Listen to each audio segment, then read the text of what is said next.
Bueno, antes que nada, yo quiero decir que para mí es muy importante este momento porque mis padres son de Jalisco. Mi padre de San Sebastián del Oeste, mi madre de Tecolotlán, Jalisco. Entonces, pues tengo sangre de Jalisco. Cada que vengo aquí mi corazón late muy, muy fuerte. Y este momento en donde me dice una amiga, ya cuando empiezan los homenajes es que ya ha pasado tiempo, ¿verdad? Entonces yo por eso digo que más que un homenaje es un reconocimiento, pero más que un reconocimiento a mí, es un reconocimiento al cine mexicano y, como ahorita hablaremos, a lo que significa un arte tan importante como el cine. Entonces, debiste haber empezado tú y empecé yo. Qué bueno que rompimos el protocolo. Totalmente. Pues encantado de estar aquí. Muchas gracias, buenas noches. Igualmente muy contento de estar en el festival y nos sentimos muy bien acogidos y muy contento de estar aquí platicando contigo. Pues quiero empezar leyendo un poquito la semblanza para que quede un poco más formal y para que no se me olvide nada, y después pues te voy a ir preguntando cosas. Muy bien. Y bueno, hay muchos temas que hablar, desde el pasado, del presente, del futuro, de tu labor altruista, bueno, hay muchas cosas que hablar. Esperemos que nos dé tiempo y esperemos que también después podamos abrir la conversación al público, también para que ustedes puedan ser parte de esta plática y no se quede aquí nada más entre nosotros dos. Entonces, brevemente voy a leer. Alberto Estrella es un actor, escritor y director mexicano con una destacada trayectoria en cine, teatro y televisión. Con más de 4 décadas de experiencia en la actuación, ha participado en innumerables producciones que lo han considerado como uno de los grandes intérpretes de su generación. Su versatilidad ha permitido transitar por maestría de los más diversos géneros y personajes, desde villanos memorables en telenovelas hasta interpretaciones profundas en cine y teatro. Su capacidad de transmitir emociones con intensidad y autenticidad le ha valido el reconocimiento del público, y el teatro ha sido parte de producciones icónicas de las que ya les platicarás un poco, y combinando además el talento actoral con una labor importante como director, escritor, y además este amor por las artes escénicas lo ha llevado a formar nuevas generaciones, que también ya hablaremos sobre eso, de toda tu labor como formador de generaciones de actores. Y además queremos explorar también tu legado, las cosas que estás haciendo por la infancia. En fin, ya nos irás contando un poquito, pero ¿te parece bien si empezamos por el principio? Si empezamos un poquito de dónde vienes, cómo surge. Por ahí leí y escuché algo de que eras técnico de laboratorio, y cómo pasa eso de ser técnico de laboratorio y de ahí terminar en la danza, en la actuación. Cuéntanos un poquito. Es que yo platicaba en la tarde con algunos de los organizadores aquí, de los voluntarios, acerca de estos inicios. Y yo les decía que para mí, desde el principio, desde los 13, 14 años, yo sabía que quería ser actor. Y me decían, ¿pero cómo lo sabías? Digo, pues es algo inexplicable. Es una necesidad de hacer algo que uno no sabe qué es algo extrañísimo. Y eso se llama vocación. Y entonces yo llegué un día con mi padre a los 14 años y le dije así: papá, quiero ser actor. Mi padre lo único que me dijo es: déjame investigar. Y a la semana siguiente ya había conseguido un grupo de aficionados ahí en la calle de Serapio Rendón, en la Ciudad de México, el llamado INJUVE, Instituto Nacional de la Juventud.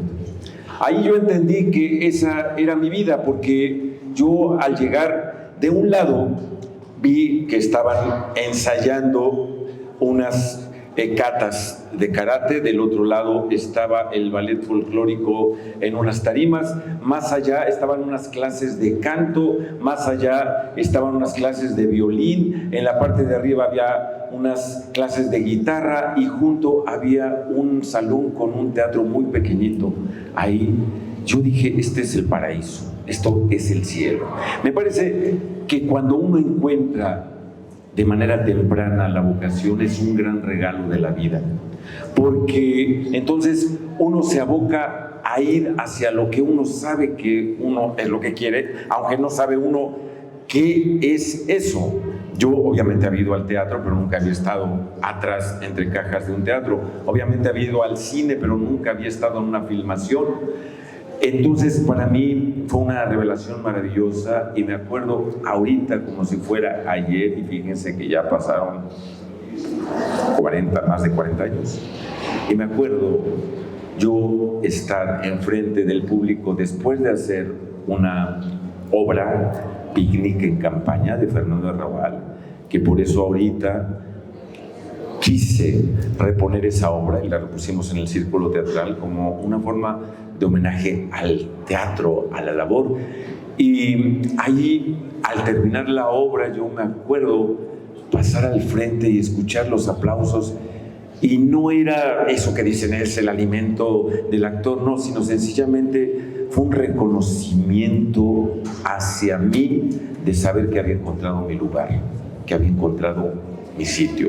Entonces, a la par, yo estaba por iniciar la vocacional, esta parte media superior, y mi hermano, que era un gran biólogo, me dijo, aquí cerquita está la vocacional 6, estábamos en la Nueva Santa María, aunque yo nací en Guadalajara, a muy temprana edad nos fuimos a la Ciudad de México, y me dijo, ¿para qué vamos tan lejos?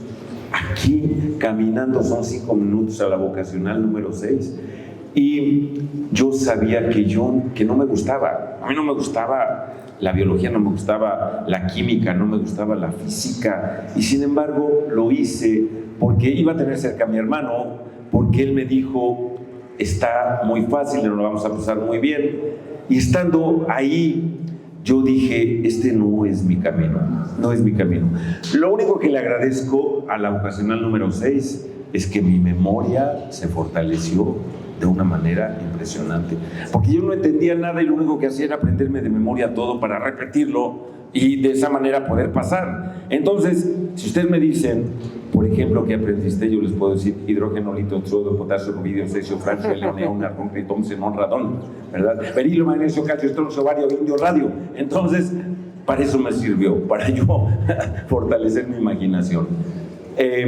Y como necio que soy, eso es algo... tengo un carácter muy obcecado. Yo dije, tengo que terminar, aunque a mí no me gustaba nada.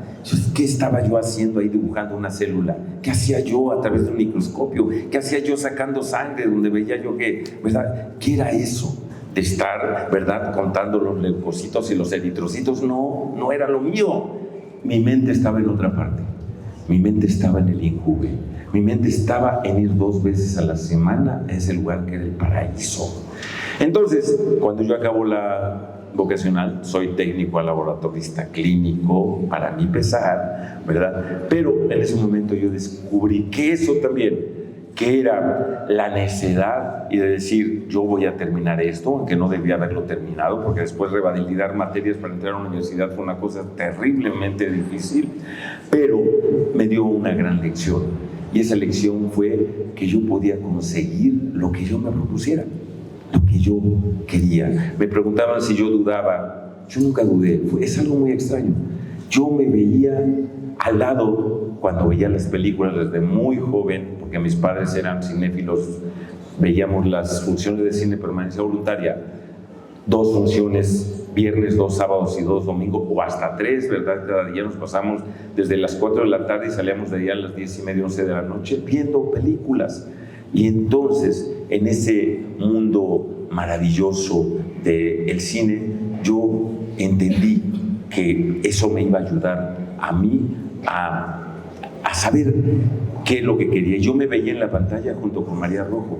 Yo me veía en la pantalla junto a Salvador Sánchez. Yo me veía junto a Pedro Armendáriz. Yo decía que de mi familia eran los Soler, eran mi familia, y así los presumía, ¿verdad? Decía, no, sí, ¿verdad? Mi tía Carmen Montejo, ¿verdad? No, es que mi tía también era Marga López, era Ninón Sevilla. Yo los veía como parte de mi familia porque los veía en la pantalla y yo decía, son mi familia. Me veía junto a Luisa Huertas, ¿verdad? Yo me veía junto a Blanca Guerra. Ahí estaba yo y nunca dudé, quién sabe por qué razón, que yo iba a estar ahí. Y cada que he dudado en la vida, yo regreso a la base, regreso a la raíz y me veo entrando en el Injuve, en ese lugar, escuchando la banda de guerra, escuchando el piano tocando para que unas bailarinas en puntas empezaran a bailar, escuchando la vocalización de un lado, escuchando un violín tocando y entrando a ese espacio, a ese salón en donde el maestro Manuel Montero nos decía de una manera muy básica, ¿verdad? Vamos a poner una obra de teatro. Pusimos Picnic en Campaña, pusimos Amor en Barreras, moviendo la boca, ¿verdad? Cantando, y Jesucristo Superestrella, y estas producciones en donde yo entendí también que eso era un inicio, pero que yo tenía que prepararme. Espero que haya respondido. Sí, no, perfecto, buenísimo. Y empiezas con teatro y después hay dos proyectos que creo que son los que te dan el salto a la pantalla audiovisual. El comercial de 1986 del Mundial. Sí. ¿Cómo fue? ¿Cómo llegaste ahí? Y luego Plaza Sésamo. Sí, en el 86 resulta que en mi familia, además de gustar mucho el cine, los deportes habían sido como muy importantes. Entonces jugamos fútbol, teníamos equipo, pues éramos 6, casi completábamos el equipo completo de 11, ¿verdad? Entonces, y todos hombres, entonces pues ya merito completábamos el equipo. Y mi hermano jugó de manera profesional, mi hermano Iván, en el Cruz Azul. Entonces, cuando llegó esta oportunidad, fue porque yo estaba estudiando danza y de repente surgió ahí un anuncio donde decía se solicitan bailarines, actores para un casting, y cuando llegué a esa audición era ni más ni menos que Ana Mérida, la coreógrafa, esta maravillosa bailarina, y Juan Williams, un productor importante, era el productor. Yo no sabía que eran ellos, yo estaba ahí, y entonces a mí lo que me dicen es inventa algo, mueve tu cuerpo como si fuera una danza prehispánica.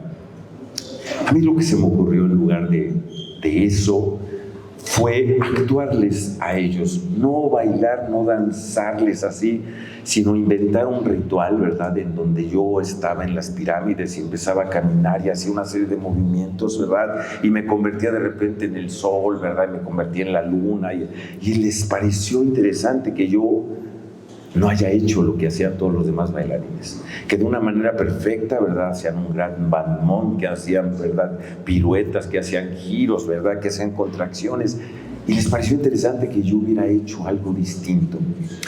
Y entonces, pues me seleccionaron en ese momento. Había decenas de bailarines y yo lo que pensaba es qué hacer que no sea lo mismo que hagan todos. Y sin verlos yo sabía qué es lo que iban a hacer. Lo sabía perfectamente porque pues era la preparación como lo que se enseña en la danza, ¿verdad? Yo digo que, sin ofender a los de danza contemporánea, pero que yo decía, yo ya entendí lo que es la danza contemporánea, la danza moderna, ¿verdad? Entran, buscan, ¿verdad? No encuentran, buscan, no encuentran más y corren, ¿verdad? Y salen. Yo decía, eso era una manera de decir, no, debe de haber otra forma, otra manera. Y yo encontré, además estaba estudiando yo en la universidad, pues que tenía que crear una ficción. ¿Y qué es una ficción? Es una historia interesante para atrapar a la gente. Y entonces yo he pensado siempre que si los bailarines con ese dominio maravilloso que tienen del cuerpo, ese virtuosismo, aprendieran a crear imágenes, un monólogo interno, a interpretar, a intencionar su movimiento, yo creo que, bueno, lograrían algo, yo creo, mucho más atractivo. Pero bueno, el punto es que yo tuve esa formación, esa, diría yo, fortuna de poder encontrar la danza también en mi camino, porque eso me obligó a mí a ser disciplinado, a entender que el cuerpo también es el instrumento, uno de los instrumentos fundamentales del actor, así como es la voz y así como obviamente es la imaginación, que son los recursos que si el actor no los tiene ejercitados, pues está perdido, ¿no? El cuerpo, la voz, la imaginación, porque de ahí parte exactamente el poder crear una ficción. Y entonces, pues a la semana me llamaron y me buscaron y me dijeron, pues tú eres. Yo no sabía qué trascendencia iba a tener eso en mi vida y me asusté muchísimo porque al mismo tiempo salió la Chiquitibum. Ustedes se acuerdan de Mar Castro, que con un comercial donde ella se corta la playera y empieza a bailar Chiquitibum, a la bim bomba, se convirtió de la noche a la mañana, como ella lo mencionaba. Me acosté Mar Castro y me levanté Chiquitibum. Y yo decía, ojalá no me haya acostado yo Alberto Estrella y me levante Chico del Mundial, ¿verdad? Porque si entonces mi carrera va a ser eso. Ah, es el Chico del Mundial. Por fortuna, aquí mucha gente no supo que era yo hasta muchos años después. Y yo aprendí en ese momento que el actor tiene un privilegio maravilloso y que es poder hacer cosas que muy poca gente en el mundo va a poder hacer. Y entonces cuando yo me vi en el Mundial 86 en el Estadio Azteca, que en ese momento cabían 110,000 espectadores, pero más de eso, y qué bueno que no lo pensé en ese momento, había millones de personas enlazadas en el mundo entero en vivo. Había un video que es el que habíamos hecho con Ana Mérida y que pasaban partes, pero llegó un momento en que era en vivo. Entonces nos decían a nosotros, van a escuchar ustedes unas campanas y esas campanas de advertencia es que vamos a entrar en vivo. Estoy yo vestido como un guerrero azteca y era una danza, una danza ritual azteca en medio del Estadio Azteca y en ese momento yo tenía muchísimos cascabeles en las piernas y en los brazos y tenía un pectoral y un taparrabos y tenía un gran penacho que después ya les contaré dónde acabó ese penacho. Bueno, mejor no digo el nombre, pero estaba en la casa de alguien muy importante, me lo dijeron a mí, así con una fotografía mía y el penacho, el taparrabos, ¿verdad? Entonces, un fetichista por ahí, no digo quién. Bueno, el caso es que ya estoy yo, sale en vivo y de repente teníamos nosotros unos minutos para cambiarnos, ahora de futbolistas. Darius Blayer, que era la contraparte porque era el azteca y era el extranjero, entonces él ya estaba cambiado de futbolista. Yo me tenía que cambiar, quitarme el taparrabos, ponerme un short, quitarme los cascabeles y ponerme unas calcetas y los zapatos de futbolista, y eso era. En el momento en que yo voy a ese pequeño camerino improvisado, ¿verdad?, empiezo a ver, y nadie nos dimos cuenta, que había puesto en los cascabeles decenas de nuditos para poder atar los cascabeles, y empezamos a darnos cuenta, no habíamos ensayado eso, empieza a venir gente y gente a desatar los nuditos, ¿verdad? Porque eran muchos, y yo estaba nervioso, los de las manos, los de los pies, y en ese momento cuando viene alguien y se le ocurre por fin traer unas tijeras y empieza a cortar, ¿verdad?, para que los cascabeles salieran, y en ese momento escucho la advertencia de las campanas que ya venía el en vivo. Yo tenía que correr por un túnel porque el video era eso, entrábamos ya vestidos de futbolistas después de ir por toda la República en las zonas arqueológicas haciendo una danza, y en ese momento el en vivo era entrar por el túnel y salíamos, y obviamente se veía el Estadio Azteca lleno, a nivel mundial se veía que nosotros entrábamos como representantes de México y los futbolistas extranjeros, y teníamos que dar una vuelta en el estadio y eso era el gran final, ¿no? Y ya se cortaba el en vivo y ya venía la transmisión en donde presentaban el partido en ese momento que jugaba Argentina, si no me equivoco, contra México. Bueno, el caso es que cuando yo escucho las campanas, yo nada más tengo puesto el short y la camiseta de México y cortan y estoy descalzo y faltan las calcetas y faltan los zapatos con tacos de futbolista y yo lo único que hice fue correr. Y me dicen, los zapatos. Dije, no me importa. Y entonces salgo corriendo, se ve en el video que yo llevo zapatos y a la hora de entrar al estadio ya estoy descalzo y es la sensación en ese momento. A la mañana siguiente, en primera plana aparecen mis pies descalzos y los pies del futbolista y una nota que dice qué maravillosa idea tuvieron de poner al mexicano descalzo porque son nuestras raíces, nosotros no usamos zapatos, ¿verdad?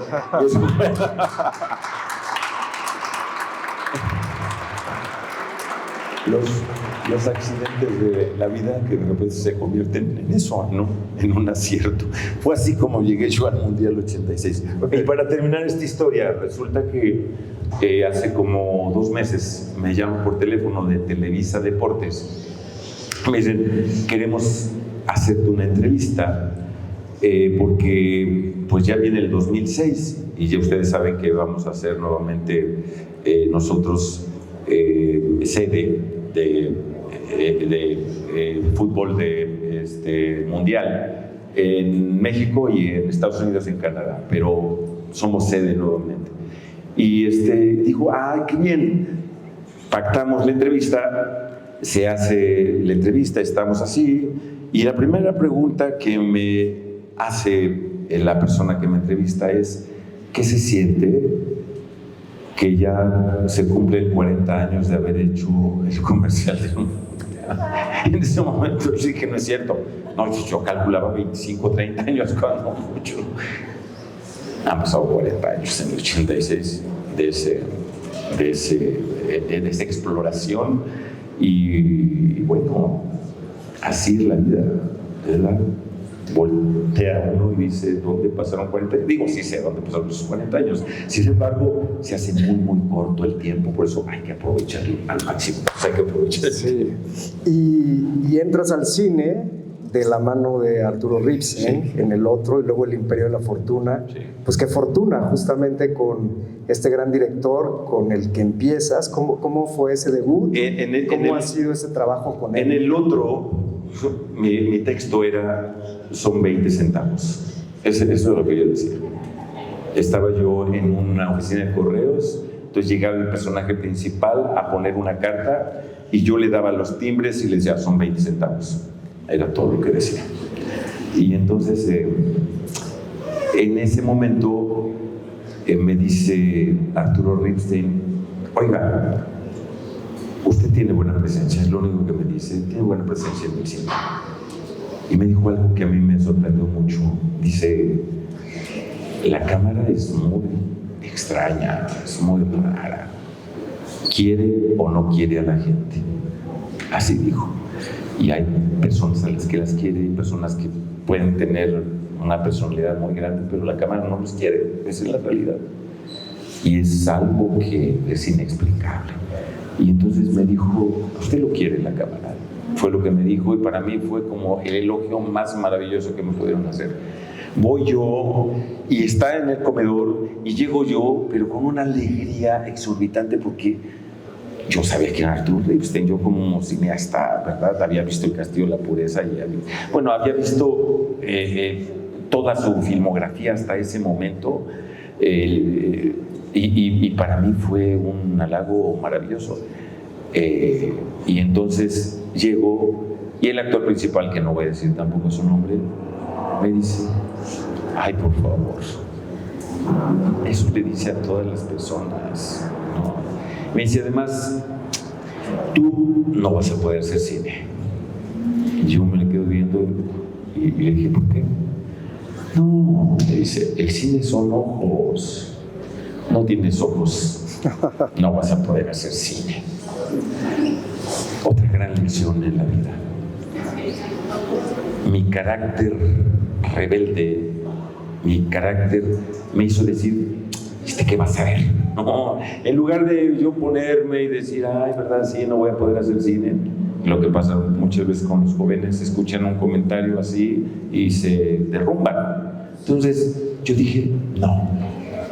Tiempo después me vuelven a llamar por parte de la producción de Arturo Ripstein para un personaje más grandecito, el Montero en El Imperio de la Fortuna, y mi escena era ni más ni menos al lado de Ernesto Gómez Cruz, querido Ernesto, y de Blanca Guerra. Esa era mi escena. Blanca se la caponera en ese momento, y mi escena con ellos dos. Y ya decía yo, ¿verdad? Ya tenía un texto mucho más grande, lanzaba yo la lotería, ¿verdad? Y les decía a ellos algo que tenía que ver con la suerte, con la fortuna. Y al acabar la escena, me dice Arturo, cuando crezca, vamos a trabajar nuevamente juntos. Qué chido. Yo entendí que cuando yo creciera en años, obviamente se refería a que cuando yo creciera actoralmente, ¿verdad? En esos momentos no sabía. Pero ¿cuál sería mi sorpresa? Que tiempo después, varios años después, voy a hacer el casting para Principio y Fin. Y ahí me dijo el mismo Ripstein, ¿se acuerda que le dije que le iba a llamar?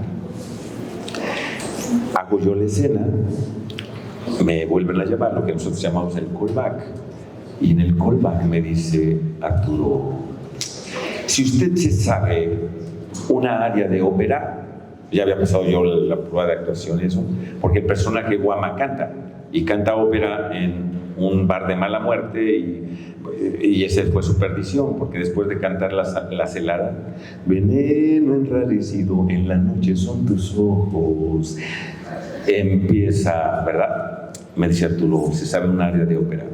Mi padre, amante de la ópera, imagínense, pues yo me suelto. Questo quella per me sono a cantar en ni torno ni vedo del mio cuore l'impedo non cedo. Y me dice, ya, el personaje es suyo.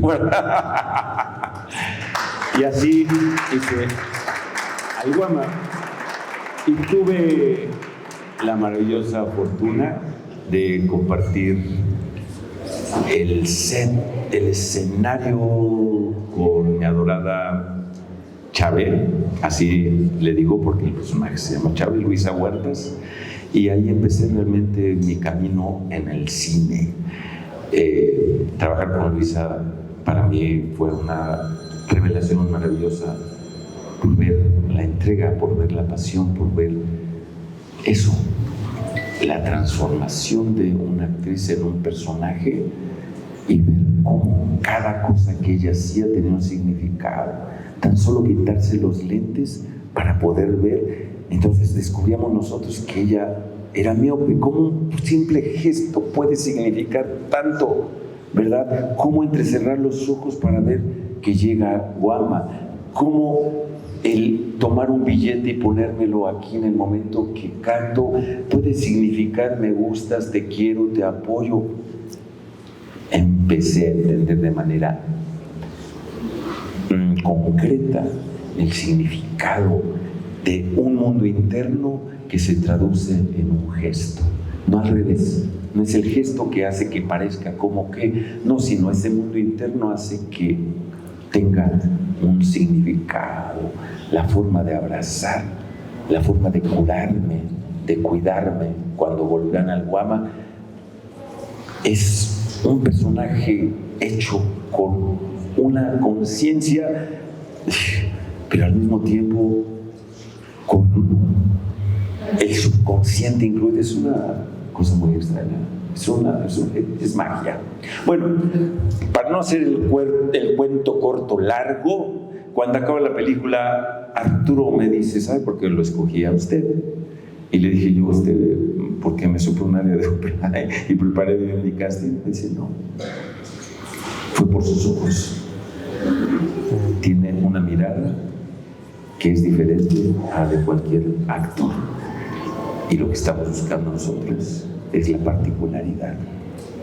Y entonces, ¿cuántos años antes me había dicho el otro que no iba a hacer cine por mis ojos? Y resulta que me escogieron realmente por mis ojos. Cosas de la vida. Súper, qué bien.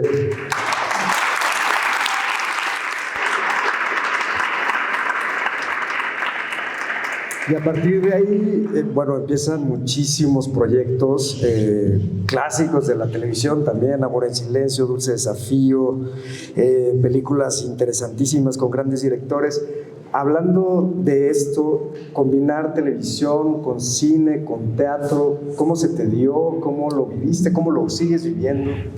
La actoralidad es sola. Quien es actor va a poder actuar en cualquier medio y el actor debe ir más allá de los medios. Cuando me decían, es que la televisión prostituye, que era una idea además que estaba muy de moda en la universidad. No hay que hacer televisión porque eso te va a deformar y no sé qué. Yo lo único que pensaba es, yo quiero trabajar cuando salí de la universidad. Lo único que quiero es trabajar. A mí no me importa dónde sea, yo quiero trabajar. Y entonces fui de los primeros actores de mi generación que empecé a hacer castings en televisión.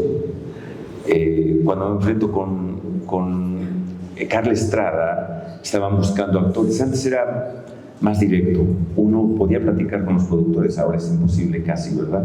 Pero en ese momento sí lo recibían a uno.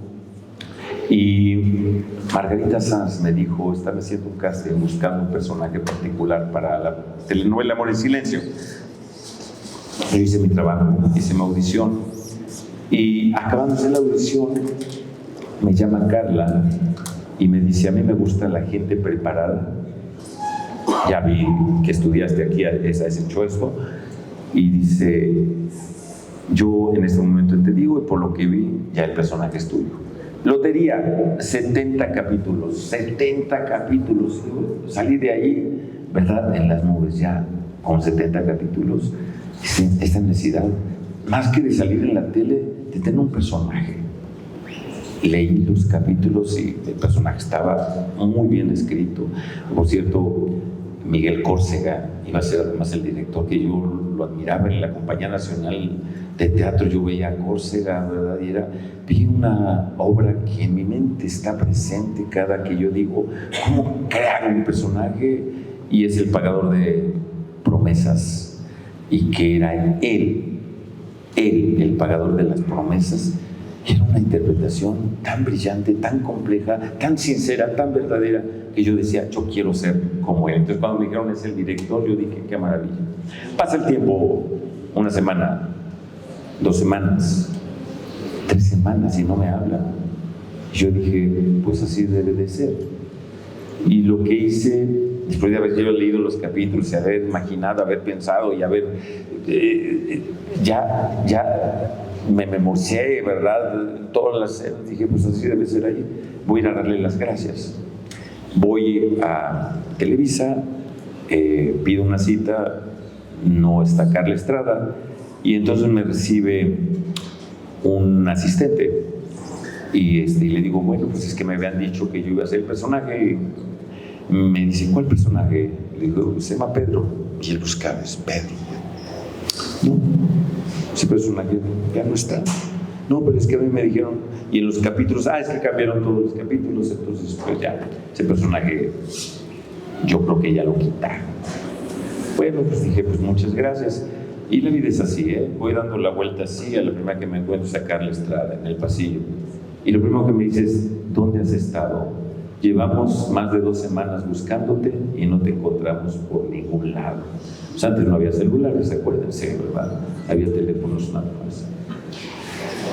Le dije, pero es que yo estaba al pendiente, ahí está el teléfono y pues, dice, no, ¿cómo? ¿No te han buscado? Pues no que yo sepa. Bueno, pega un grito al asistente, viene el asistente que me había dicho que no estaba el personaje y se mete a la oficina. ¿Qué pasó? ¿Por qué? Porque le dije, no, pues me dijo que el personaje ya no existía. ¿Cómo es posible que no sé qué? Y el asistente voltea, me ve. No, yo no te dije eso. Yo te dije que íbamos a revisar. Ahí entendí que en la vida hay también personas que son raras y extrañas, y uno debe de saber también superar eso, solventarlo. Pero la realidad es que pues la vida tiene cosas puestas para uno, y cuando es para uno, así es. Y entonces ahí fue mi inicio en la televisión, con Amor en Silencio. Y pues bueno, ya tenía yo esta parte de hacer cine, en donde yo decía, yo nada más quiero hacer cine cuando descubrí el cine. Pero después me di cuenta que en la televisión pasaba algo muy particular, y que es que uno se ejercita en el oficio. En el oficio, te tiene que resolver en ese momento eran 10, 15 escenas cuando mucho, ¿no, Luisa? Ahora ya son como 30 escenas las que tiene que hacer uno en un día. Se ejercita el oficio. Y no nada más resolver por decir, ¿verdad? Ay, ¿verdad? Así voy a llorar, así voy a gritar, así me voy a asustar. No. Sino realmente poner en ese momento todo a servicio de que esa escena sea relevante, importante, y va uno entonces ejercitándose, no a resolver, sino a encontrar todos los elementos, todos los recursos que uno tiene para hacer que esa escena sea importante, brillante, que esa escena sea verdadera, auténtica. Y pues a mí cuando me preguntan ¿qué te gusta más? ¿El cine, el teatro o la televisión? Yo digo, lo que más me gusta es actuar. A mí no me importa el medio. Y tuve la fortuna de trabajar con Marga López, maravillosa mujer, sensacional. Ya iba a cumplir 80 años en ese momento, Marga. Y siempre llegaba, todos los días, me mandaba llamar al camerino, a que fuera su camerino, y me decía, ¿qué vamos a hacer el día de hoy? ¿Qué le vamos a proponer al director? Vamos a repasar las escenas, vamos a ver una gran lección.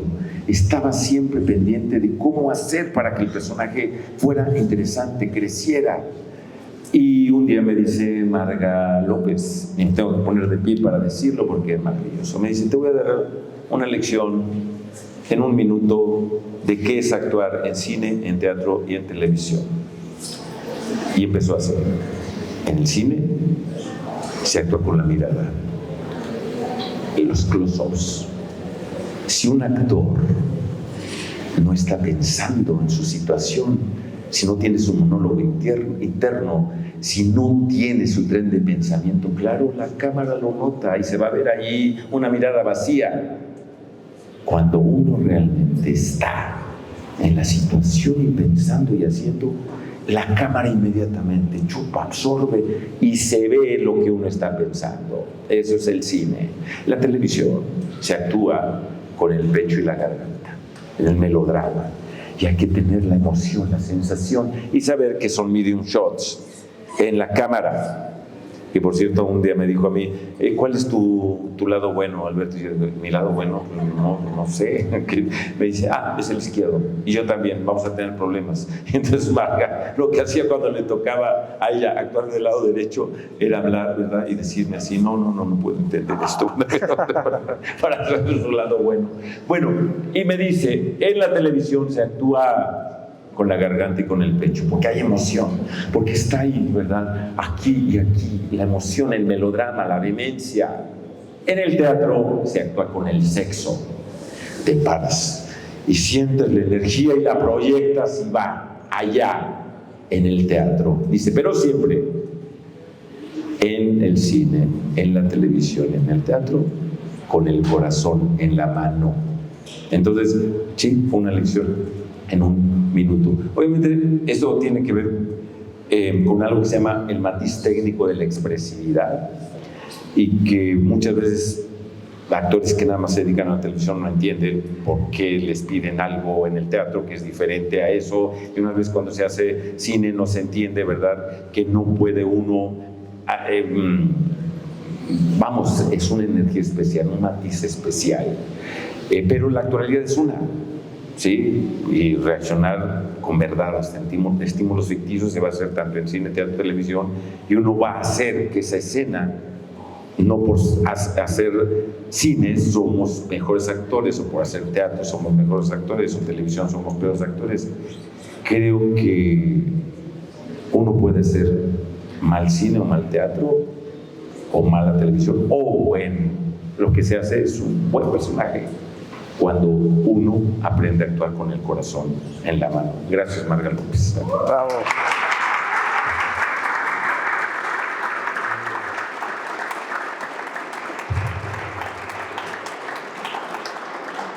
Después de Principio y Fin, que te valió una nominación al Ariel, pues vienen unos proyectos increíbles, importantísimos, que cada uno nos daría para un conversatorio. La Reina de la Noche, de Arturo Ripstein, En el aire, de Juan Carlos de Yaca, Salón México, de García Gras, De Noche Vienes Esmeralda, de Jaime Humberto Hermosillo, Fibra Óptica, de Francisco Atié, Santitos, de Alejandro Stingal, en fin, sigo y sigo y sigo.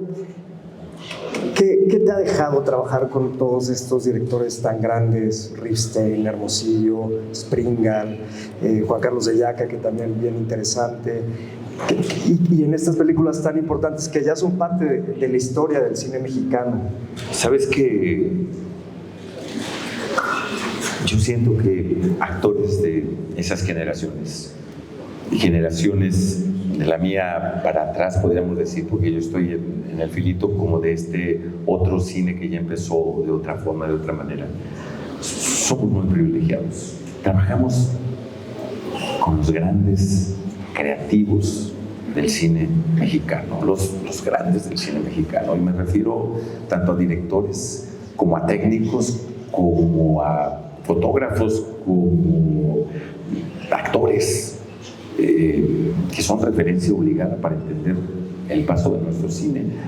Y yo siento de pronto actualmente que los jóvenes en ese aspecto están desprotegidos. Hay grandes cineastas ahora jóvenes, sí, pues ya no van a tener la oportunidad de trabajar con estos grandes directores, a excepción de Ripstein, que creo que es de esa generación, sí, porque ya se nos fue Ponce, ya se nos fue Jaime Humberto, ya se fue Casals, ¿verdad? Entonces, pues ellos ya no están.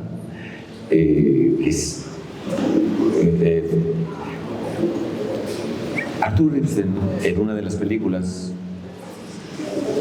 escuchó que uno de los técnicos, cuando estaba un foquista, estaba viendo y con la lamparita, y de repente se le ocurrió decir: ay, pues ahí se va.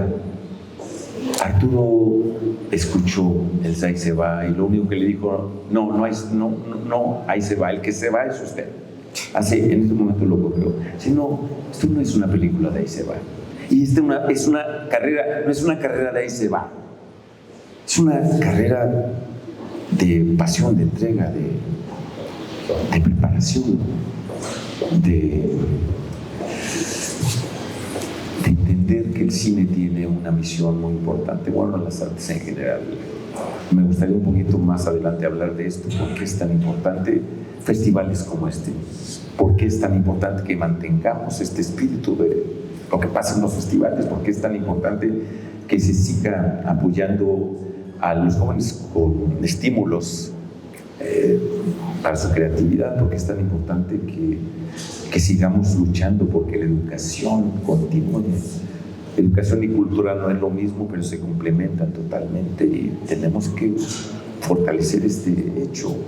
No podemos dejar que muera un festival y que ya al rato ya no haya y que haya. Me parece que la única forma es esta, de mantener ese espíritu tan importante, no nada más como creativos, sino como seres humanos. Pero al ratito hablamos un poquito más. Sí. Esta conferencia se llama Actuar con el alma. Si bien ya nos dijiste que hay que actuar con el corazón, ¿qué significa para ti actuar con el alma y cómo lo definirías? Es que tiene que ver con esto que hablaba yo de la vocación. Es una necesidad. Es algo que si uno no lo hace, pues dice uno: ¿para qué sirvo en esta vida? ¿Para qué estoy? ¿No? Y desafortunadamente hay muchos padres, sobre todo padres de familia, lo veo yo ahora como docente, y escucho continuamente que los padres no apoyan esta labor, como si fuera de vagos, como si fuera un no hacer nada, como si fuera algo que, bueno, sí, a ver, vas a estudiar, vas a pintar, sí, pero ¿qué más? Ah, sí, vas a ser músico, pero ¿qué más? Sí, bailarín, sí, pero dame algo que... Primero acabas tu carrera y luego ya te dedicas a lo que quieres. Es un error tremendo, porque estamos minimizando uno de los hechos más importantes de la humanidad. ¿Por qué? Porque a través del arte, a través del cine, a través del teatro, conectamos con quiénes somos. Es decir, recordamos que somos seres humanos. Recordamos qué nos importa de la vida, qué nos desilusiona, qué nos duele, cómo superar cosas tremendas, terribles, una pérdida, o darle un significado, un entendimiento a alguien que se va, cómo entender una ruptura amorosa, cómo entender un no encontrar sentido a la vida, cómo entender a alguien que se quita la vida, cómo entender, y también cómo entender la otra parte, la más brillante, cómo entender la gente que se siente plena, satisfecha, cómo entender a la gente que quiere casarse, ¿verdad? Por ahí, cómo entender a la gente que se enamora, a la gente que... Yo creo que es momento de decirlo, que ha sido un reconocimiento especial, porque hacen esto, y ahí está el sonido del tren para decirlo, con esa fuerza de la locomotora, con esa fuerza. Todos los voluntarios de este festival merecen un gran reconocimiento y yo quisiera que les brindemos un aplauso muy, muy grande.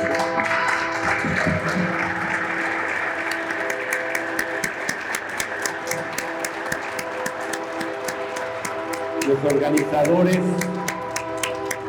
porque yo no sé si ustedes lo sepan, pero no cobran un centavo por su labor. No cobran por estar aquí, por realizar, por organizar, por dar su tiempo. Y eso es la cosa más maravillosa que puede ocurrir, porque nos han enseñado en esta vida, por eso la utilidad de lo inútil, nos han enseñado que lo que no deja no sirve, que lo que no reditúa económicamente no vale, que lo que se hace por gusto, por placer, no está bien, tiene que doler, tiene que ser difícil, tiene que causar esfuerzo y tiene que haber una remuneración económica, y si no lo hay, no sirve. Sí, a ver, ¿y cuánto te pagan en ese festivalito? No, pues no voy a cobrar. ¿Qué? ¿Te están explotando? No puede ser, estás loco. ¿Cómo? ¿A qué vas? ¿Por qué? Porque es lo que nos mantiene vivos. ¿Por qué? Porque desde la escuela nos han enseñado que un título, que finalizar una carrera es para entrar a trabajar y ganar dinero. Y no es para realizarse. O sea, mucha gente que dice, bueno, ya ahí está tu título, ya soy administradora, ya bueno, ya hice esto, ya déjame ser músico, por favor, ya déjame ser actor, ¿no? Ahora sí. Ay, y lo hacen de buena voluntad, ¿eh? Yo no estoy diciendo, claro, no lo hacen porque se preocupan de qué vas a vivir. Y miren, yo estoy absolutamente seguro que cuando uno hace lo que uno quiere con la pasión, va a llegar lo económico. Llega por algún lado, llega. Bueno, los que tenemos un espacio cultural nos han pronosticado la muerte del mismo año con año, porque no tenemos apoyo, porque lo hacemos con nuestros recursos, porque vemos. Y sin embargo, los espacios continúan por la necedad y por que uno ve de dónde agarra y dónde saca y dónde sale, pero eso es lo que nos mantiene realmente vivos. A mis 82 años, miren, ¿verdad? ¿Por qué? Y ya están viendo ahí si es cierto, ¿verdad? No, sí lo mantiene a uno activo, lo mantiene a uno fuerte, lo mantiene a uno joven con un ideal. Y eso es lo que deberían enseñar en las escuelas, que estudiamos para tener una mente libre, para realizarnos, y no de qué se trata la vida, para estar haciendo lo que queremos hacer, estar con quien queremos estar, vivir la vida que queremos vivir. Eso es lo que enseña el arte. Y por eso, después de cosas tremendas, de una guerra, de un sismo, de un cataclismo, volvemos a la base, a la raíz. Y después del oscurantismo en la Edad Media viene el Renacimiento. ¿Por qué? Porque tenemos una necesidad, y la necesidad creativa. Y esa es la necesidad que debemos fomentar en los niños, en los jóvenes, en los adolescentes, en los jóvenes, que sepan que el premio y el regalo más grande es sentirse útil y realizado, estar haciendo lo que uno quiere. Qué terrible, por eso vemos a gente, ¿verdad?, que están, ¿verdad?, en supermercados se avientan las cosas y ya está, ¿verdad?, en los bancos, ¿verdad?, así, en las oficinas, ¿verdad?, de malas, mal, ¿verdad?, así, fórmese, fila 5, sí, y yo entiendo, pues si es un trabajo pesadísimo, y no quiero así que me sonrían y que digan, ay, pase la fila 5, no, sin embargo, sí quisiera ver que la gente estuviera con su trabajo, contenta haciendo lo que hace. Y cuando doña Soco, la señora que me ayuda en mi casa, que tengo esa gran fortuna, lleva conmigo trabajando más de 30 años, llega y me dice, le voy a hacer su arrocito para la semana con un gusto y un cariño, porque me dice, es que lo que me gusta hacer es ayudar. Entonces, nuevamente entiendo el sentido de la vida, y yo creo que el sentido de la vida es estar haciendo lo que a uno le place y le gusta hacer, y el pago llegará de otra manera. Hay un pago importantísimo, es ese, la satisfacción, y el otro, el económico, sé que va a llegar porque uno está trabajando para ello, y es por eso que pedí ese aplauso para todos aquellos que nos llaman locos y que hacemos las cosas por la pasión, sin pensar en cuánto nos van a pagar. Pero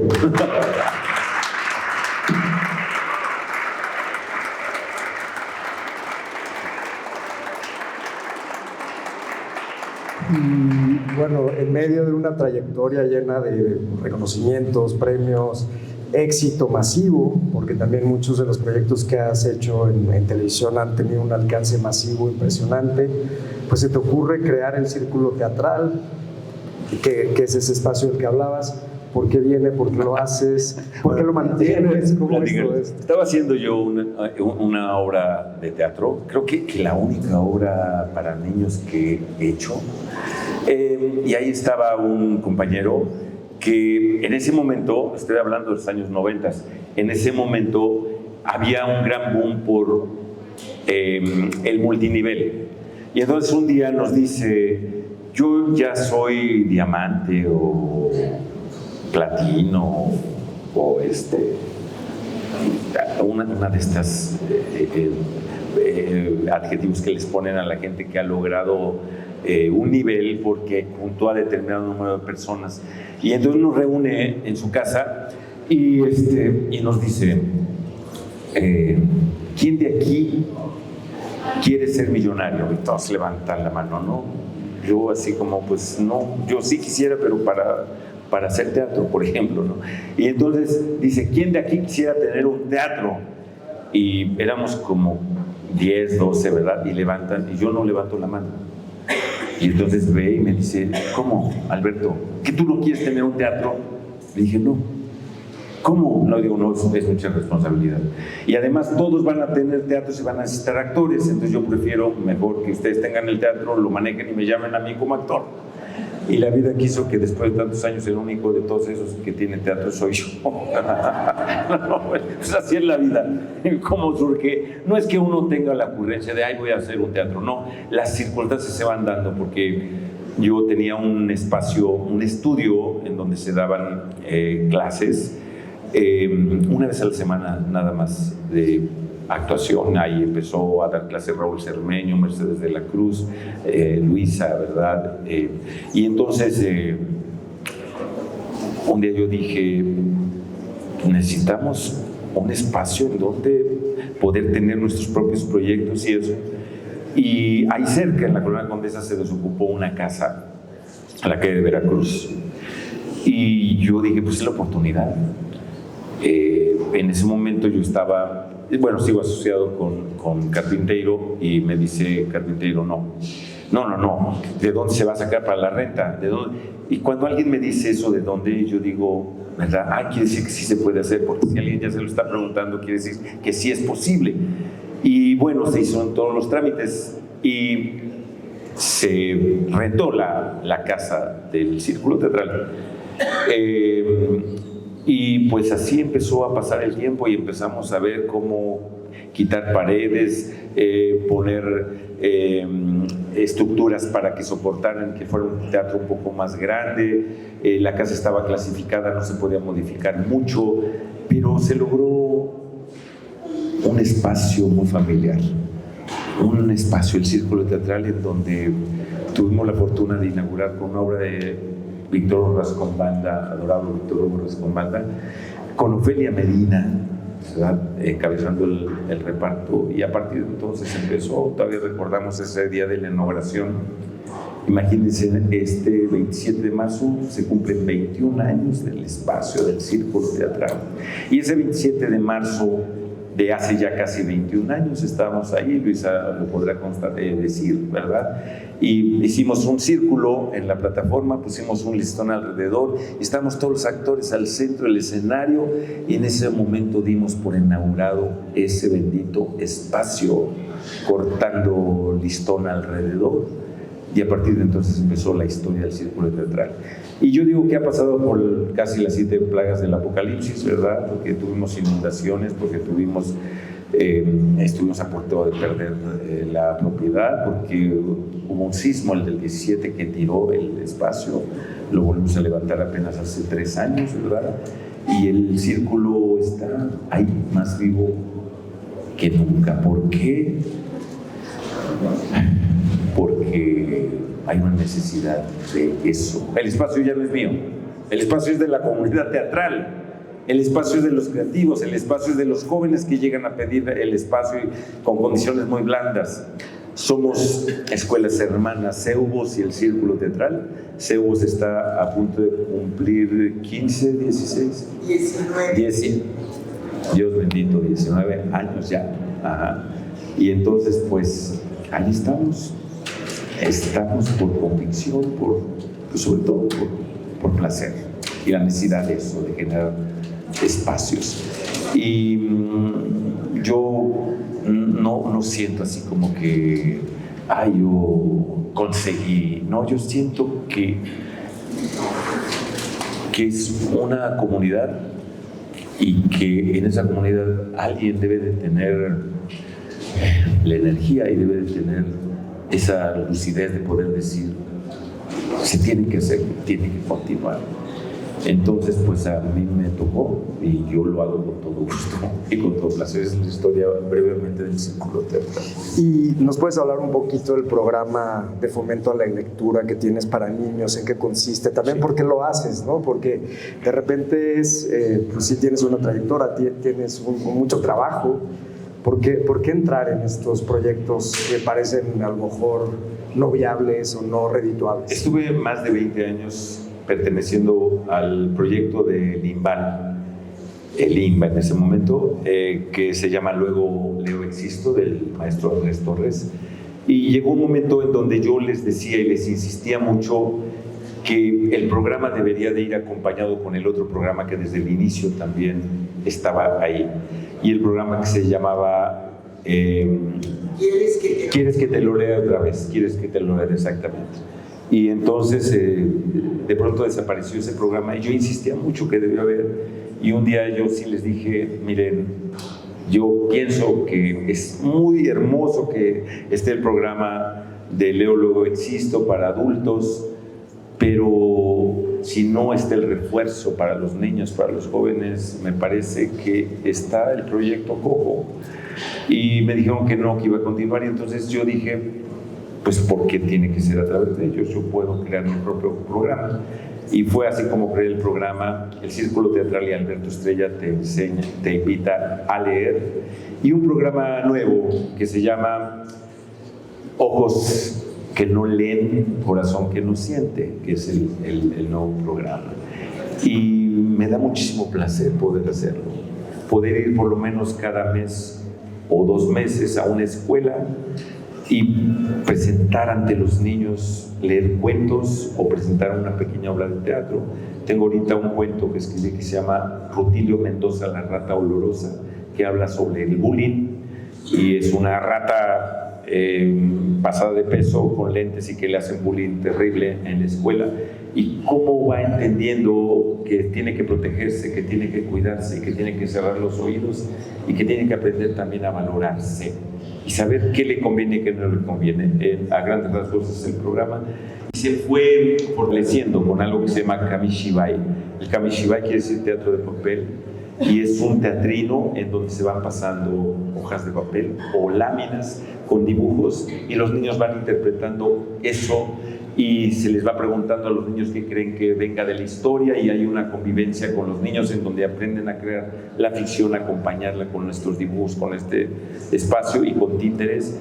Y para mí ha sido de las experiencias más hermosas que he tenido el continuar con este programa, porque yo sí sigo pensando que la actuación, que la creatividad, que el arte transforma, y que si sembramos esa semilla en los niños, van a crecer con un espíritu mucho más libre, una conciencia mucho más abierta, dedicada. Entonces, por eso es que continúo con este programa. Muy bien, creo que se nos acabó ya el tiempo. No sé si hay tiempo para un par de preguntas del público. ¿Podemos hacer un par de preguntas del público? ¿O ya terminamos? ¿Dos? Está bien, preguntaremos. ¿Alguien tiene alguna pregunta, algún comentario que quisiera hacer? Aquí tenemos una. Aquí hay la primera.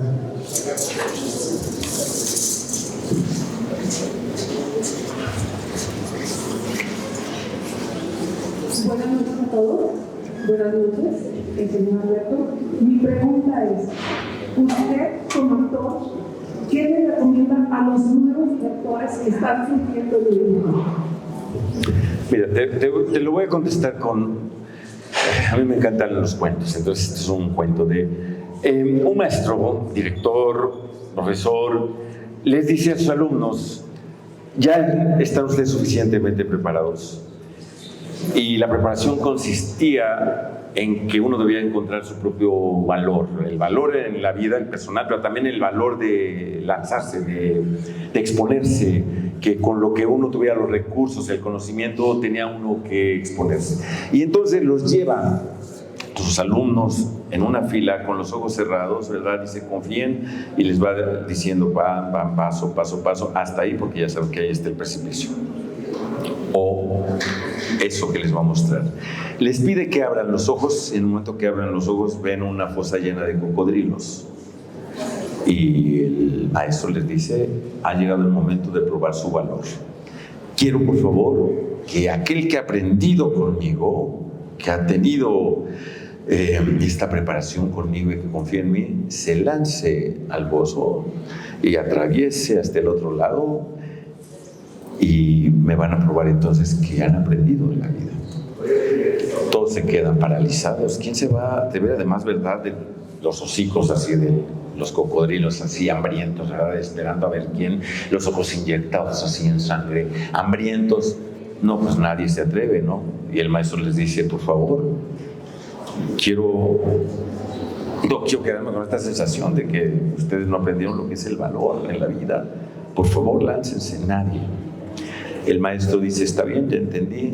Cuando el maestro gira, en ese momento se escucha que alguien salta al pozo de los cocodrilos y empieza a nadar, ¿verdad? Y empieza a agarrar a un cocodrilo, uno le pica los ojos, el otro le da un codazo, ¿verdad? Sigue nadando, al otro la ahorca casi, ¿verdad? Le da un bofetón, sigue adelante, ¿verdad? Y sigue nadando, y al otro le dan una patada, ¿verdad? Agarra al otro, le dan, ¿verdad? Un puñetazo, regresa, le dan al otro en el hocico y llega al otro lado, ¿verdad? Todos se quedan pero realmente sorprendidísimos, y no conforme con eso, ese joven se lanza nuevamente y regresa, ¿verdad? Nadando, y repite el proceso, ¿verdad? Le da un piquete de ojos al uno, le pega en el hocico al otro, le da un puñetazo, muerde al otro, ¿verdad? Sigue nadando, ¿verdad? Todos se quedan sorprendidos. Cuando él regresa, todos se quedan, ¿verdad? Y empiezan a aplaudirle y él grita: ¡silencio! ¡Quiero saber quién me empujó!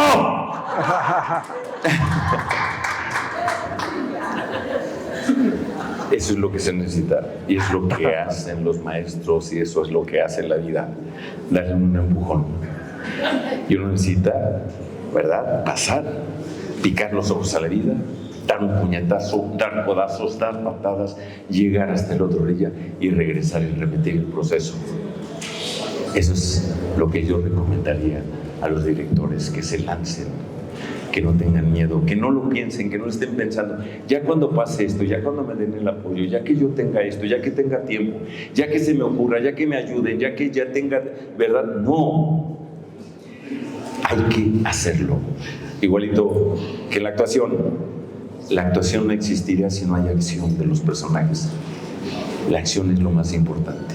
Uno se puede imaginar lo que quiere en la vida. Yo deseo y deseo y deseo, y se lo puede pasar uno deseando. Si no hay acción, de nada vale el deseo. Eso es lo que te puedo decir. Gracias.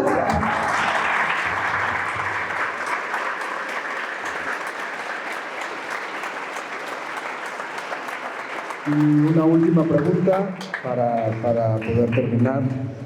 ¿Alguien más tiene alguna duda, pregunta? Allá atrás hay una chica.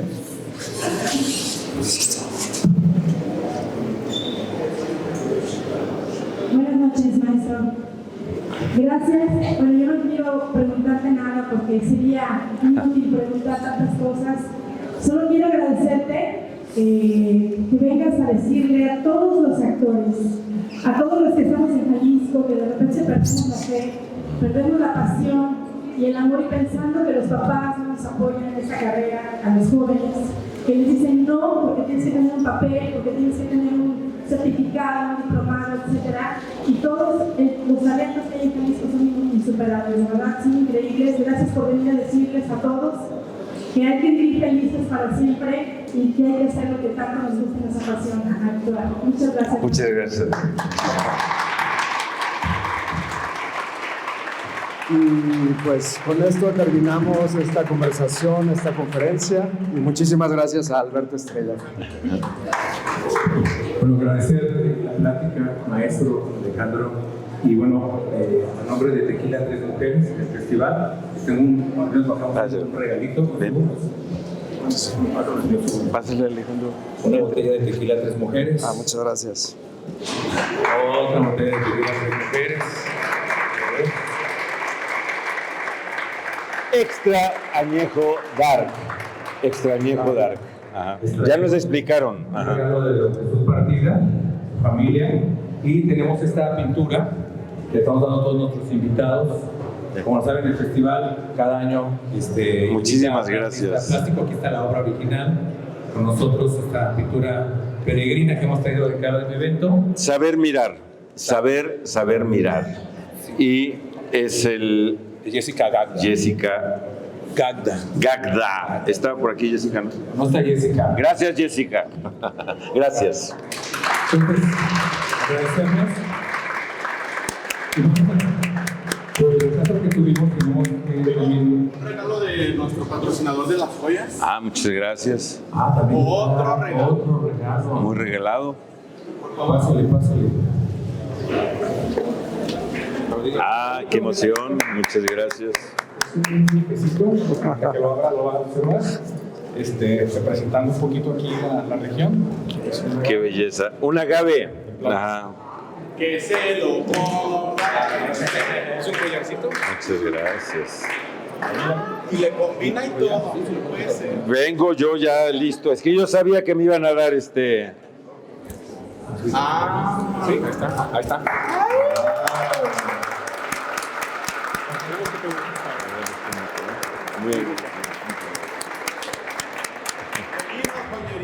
Muy bien, muchísimas gracias. Y ahorita vamos a pasar a la cena, ¿verdad? Vamos a pasar a la cena.